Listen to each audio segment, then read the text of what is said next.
आप सभी को सोमवती अमावस्या की हार्दिक शुभकामनाएं। अमावस माता आप सभी की रक्षा करें। हर महीने में एक बार अमावस्या तिथि आती है और इस तरह से साल में कुल 12 अमावस्या पड़ती हैं, यानी अमावस्या 12 प्रकार की होती हैं। तो पहले जानते हैं ये 12 अमावस्या कौन कौन सी होती हैं, जिनमें सबसे पहले सोमवती अमावस्या, फिर भौमवती अमावस्या, मौनी अमावस्या, शनि अमावस्या, हरियाली अमावस्या, दीपावली अमावस्या, कुश ग्रहणी अमावस्या और सर्वपितृ अमावस्या। ये सबसे प्रमुख और सबसे बड़ी अमावस्या होती हैं। बाकी जो अमावस्या तिथि पड़ती हैं वो दान पुण्य और स्नान के लिए महत्व रखने वाली अमावस्या होती हैं। और इस बार तो ज्येष्ठ मास की अमावस्या तिथि को बहुत ही दुर्लभ संयोग बन रहे हैं। एक तो अमावस्या तिथि 2 दिन रहेगी, तो 2 दिन ही अमावस्या मनाई जाएगी। द्विपुष्कर योग भी अमावस्या तिथि पर बन रहा है। साथ ही साथ हर साल ज्येष्ठ मास की अमावस्या तिथि पर शनि जयंती मनाई जाती है। अखंड सुहाग की प्राप्ति के लिए महिलाएं वट सावित्री व्रत भी इस दिन रखती हैं। और इस बार की अमावस्या तिथि सोमवार के दिन पड़ रही है। ऐसे में इस दिन का महत्व और भी अधिक बढ़ जाता है, क्योंकि ये सोमवती अमावस्या भी होगी। तो चलिए आपको बताते हैं इस बार अमावस्या तिथि कब है, व्रत किस दिन रखना है, स्नान दान किस दिन करना है और आपको इस दिन क्या क्या करना चाहिए, क्या नहीं करना चाहिए। इस बार ज्येष्ठ अमावस्या की तिथि 26 मई सोमवार को दोपहर 12:13 से प्रारंभ होगी, जिसकी समाप्ति अगले दिन यानी 27 मई मंगलवार को सुबह 8:31 तक हो जाएगी। ऐसे में इस बार अमावस्या का जो व्रत है वो 26 मई दिन सोमवार को रहेगा और इसी दिन वट सावित्री व्रत भी रखा जाएगा। और क्योंकि इस बार अमावस्या का जो व्रत है वो सोमवार के दिन पड़ रहा है, ऐसे में ये सोमवती अमावस्या का व्रत भी रहेगा। वहीं उदय तिथि के अनुसार 27 मई दिन मंगलवार को केवल स्नान और दान की अमावस्या रहेगी। अमावस्या में स्नान और दान का विशेष महत्व है। इस दिन पवित्र नदियों में स्नान किया जाता है।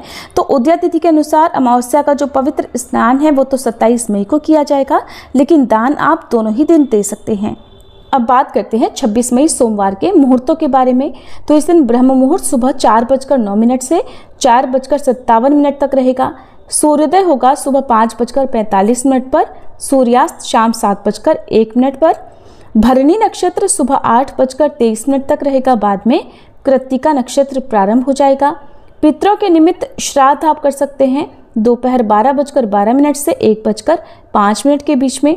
ध्यान रखिएगा अगले दिन सुबह ही अमावस्या समाप्त हो रही है, तो जो पितरों की पूजा होती है वो 26 मई सोमवार को ही होगी और राहु काल सुबह 7:30 से 9 बजे तक रहेगा। 27 मई मंगलवार को ब्रह्म मुहूर्त सुबह 4:09 से 4:57 तक रहेगा, जब आप सुबह स्नान करके पूजा पाठ कर सकते हैं, मंत्र जाप कर सकते हैं। सूर्योदय होगा इस दिन सुबह 5:45 पर, सूर्यास्त शाम 7:02 पर। और इस दिन आप शनिदेव की पूजा या पीपल के पेड़ की पूजा सुबह 5:45 तक भी कर सकते हैं। सुकर्मा योग इस दिन बन रहा है, जो कि बहुत ही शुभ योग होता है। रात 10:54 तक रहेगा। प्रातःकाल पूजा मुहूर्त सुबह 4:24 से 5:25 तक रहेगा। और इस दिन राहु काल दोपहर 3 बजे से 4:30 बजे तक रहेगा। अब जानते हैं वट सावित्री व्रत की पूजा के शुभ मुहूर्त के बारे में। तो 26 मई सोमवार को वट सावित्री व्रत हो या सोमवती अमावस्या हो, पूजा का शुभ मुहूर्त रहेगा सुबह 4:24 से 5:25 तक। भले ही इस समय अमावस्या तिथि नहीं हो, तब भी आपको पूजा शुभ मुहूर्त में करनी चाहिए। शाम की पूजा का मुहूर्त शाम 7:11 से 8:13 तक रहेगा। दोपहर की पूजा का शुभ मुहूर्त दोपहर 2:36 से 3:31 तक रहेगा और गोधूली मुहूर्त शाम 7:10 से 7:31 तक। और वट सावित्री व्रत खोलने का शुभ मुहूर्त 27 मई मंगलवार को सुबह 5:45 से 7:55 के बीच में रहेगा। क्योंकि इस बार 2 व्रत इस दिन पड़ रहे हैं, तो आप अगर वट सावित्री व्रत रखना चाहती हो और पहले से ही अमावस्या का व्रत भी रख रही हो, तो आप दोनों व्रत एक साथ रख सकती हैं। इस व्रत में बरगद के पेड़ की पूजा की जाती है और अमावस्या तिथि पर पीपल के पेड़ की और तुलसी जी की पूजा और परिक्रमा की जाती है। तो आपके आसपास जो भी पवित्र वृक्ष हो वहां पर आप पूजन जरूर करें। इस दिन क्या करें और क्या ना करें, तो इस दिन किसी दूसरे के घर में भोजन करने से बचना चाहिए। किसी से लड़ाई झगड़ा या अपशब्द कहने से बचना चाहिए। शरीर पर तेल नहीं लगाना चाहिए, न ही तेल की मालिश करनी चाहिए। चंद्र दोष से पीड़ित लोगों को इस दिन गाय को दही या चावल खिलाने चाहिए। नाखून और सिर के बाल नहीं काटने चाहिए। क्या नहीं खरीदना चाहिए? तो मांस मदिरे का सेवन ना तो इस दिन किया जाता है, न ही खरीदना चाहिए। नई झाड़ू इस दिन नहीं खरीदनी चाहिए, ऐसा करने से माँ लक्ष्मी जी नाराज हो सकती हैं। आटा गेहूँ इस दिन नहीं खरीदना चाहिए, वरना पितर नाराज हो सकते हैं। किसी भी शुभ कार्य को जैसे मुंडन, गृह प्रवेश को करने से भी इस दिन बचना चाहिए। अमावस्या तिथि के दिन पूजा करने के बाद आटे की गोलियां बनाकर उन्हें तालाब की मछलियों को खिलाएं। इससे आपको पुण्य मिलेगा और आपकी सभी चिंताएं भी दूर होंगी। और इस दिन काली चींटियों को शक्कर मिला हुआ आटा खिलाने से मनोकामना पूर्ण हो जाती है और सभी पापों का भी नाश होता है। अगर किसी को बहुत लंबे समय से नौकरी नहीं मिल रही है तो अपनी इस इच्छा की पूर्ति के लिए अमावस्या तिथि पर एक नींबू को साफ करके घर के मंदिर में रखें। फिर रात में उस नींबू को बेरोजगार व्यक्ति के सिर से 7 बार उतारें। उसके बाद नींबू को 4 टुकड़ों में काटकर चौराहे पर चारों अलग अलग दिशाओं में फेंक दें। ऐसा करने से जल्दी ही नौकरी लगने की संभावना होती है। इस दिन दीपदान करने से और खास तौर पर बहते हुए जल में 5 लाल पुष्प और 5 जलते हुए दीपक को नदी में प्रवाहित करने से धन लाभ भी होता है। इस दिन काले कुत्ते को तेल या घी चुपड़ी हुई रोटी खिलाएं। ऐसा करने से आपके शत्रुओं पर आपको विजय प्राप्त होगी और अगर आपके शत्रु आपके खिलाफ कोई साजिश कर भी रहे होंगे तो वे भी असफल हो सकते हैं। इस व्रत में क्या खाना चाहिए, क्या नहीं खाना चाहिए, तो जो लोग व्रत रखते हैं वो फलाहार या सात्विक भोजन इस दिन ग्रहण कर सकते हैं। इस दिन जीरा, चना, सरसों का साग, लहसुन, प्याज, मांसाहार और बैगन और मसूर की दाल का सेवन करने से बचना चाहिए। अमावस्या तिथि पर किन देवी देवताओं की पूजा करना अत्यंत शुभ रहता है? तो इस दिन धन की देवी लक्ष्मी जी और भगवान शिव और माता पार्वती जी के साथ साथ शनि देव का पूजन करना चाहिए। क्योंकि इस बार सोमवती अमावस्या भी है तो ऐसी परंपरा भी होती है कि अगर आप पहली बार सोमवती अमावस्या के व्रत प्रारंभ कर रही हैं तो पहली सोमवती अमावस्या के दिन धान, पान, हल्दी, सिंदूर और सुपारी की भंवरी दी जाती है। इसके बाद जब भी दूसरी सोमवती अमावस्या आती है तो अपने सामर्थ्य के अनुसार फल, मिठाई, सुहाग सामग्री या खाने की सामग्री इत्यादि की भंवरी दी जाती है और भंवरी पर चढ़ाया गया सामान किसी सुपात्र ब्राह्मण, अपनी ननद या फिर भांजे को दिया जा सकता है। और इस व्रत में जो 108 बार परिक्रमा की जाती है उसमें आप मूंगफली के दाने, काले चने के दाने या किशमिश, मखाने, टॉफ़ी आदि से भी 108 बार परिक्रमा कर सकती हैं। हर बार एक परिक्रमा पूरी होने पर एक दाना या जो भी एक सामग्री है वो किसी पात्र में आपको इकट्ठा करते रहना है। और इस दिन दान में सीधा दान किया जाता है, यानी कच्चा अनाज दान किया जाता है। एक व्यक्ति का पेट भर सके इतना अनाज आपको इस दिन दान में देना चाहिए, जिसमें आप कच्चे चावल, आटा, दाल, सेंधा नमक, काली मिर्च और आपकी जो भी सामर्थ्य हो उसका दान इनके अलावा भी आप दे सकते हैं। दान की सामग्री को गंगाजल का छींटा देकर शुद्ध करना चाहिए और अपने आंचल के दाहिने साइड के पल्लू से आपको सभी सामग्रियों को मंसना चाहिए। सभी सामग्रियों को स्पर्श करके और प्रणाम करके उसके बाद किसी योग्य व्यक्ति को दान में देना चाहिए। इस दिन पितरों के नाम से दक्षिण दिशा की तरफ शाम के समय एक दिया जलाना चाहिए। इस दिन रुई का प्रयोग वर्जित बताया जाता है तो आप रुई की बाती की जगह पर कलावे का या फिर कच्चे सूत का प्रयोग कर सकती हैं। क्योंकि ज्येष्ठ अमावस्या को शनि जयंती भी मनाई जाती है तो शनि देव का विधि विधान से पूजन और मंत्र जाप इस दिन सभी को करना चाहिए। आइए सुनते हैं सोमवती अमावस्या की कथा। पौराणिक कथा के अनुसार एक साहूकार के 7 बेटे और 7 ही बहुओं के साथ एक बेटी भी थी। साहूकार के घर में रोज एक जोगी भिक्षा लेने आता, जिसे साहूकार की भिक्षा देती तो वह ले लेता, लेकिन जब साहूकार की बेटी भिक्षा देने आती तो वह उससे भिक्षा नहीं लेता और कहने लगता कि बेटी तेरे भाग्य में सुहाग की जगह दुहाग लिखा है, इसलिए मैं तुझसे भिक्षा नहीं ले सकता। लड़की को उस जोगी की ये बात बहुत बुरी लगती और वह उदास हो जाती। एक दिन वह अपनी माँ से रोते रोते जोगी की बात बताने लगी। सारी बात सुनकर माँ कहने लगी कि बेटी तुम परेशान मत हो, कल जब जोगी आएगा तब मैं खुद सुनूंगी कि वो क्या कहता है और उससे पूछूंगी कि वो ऐसा क्यों कहता है।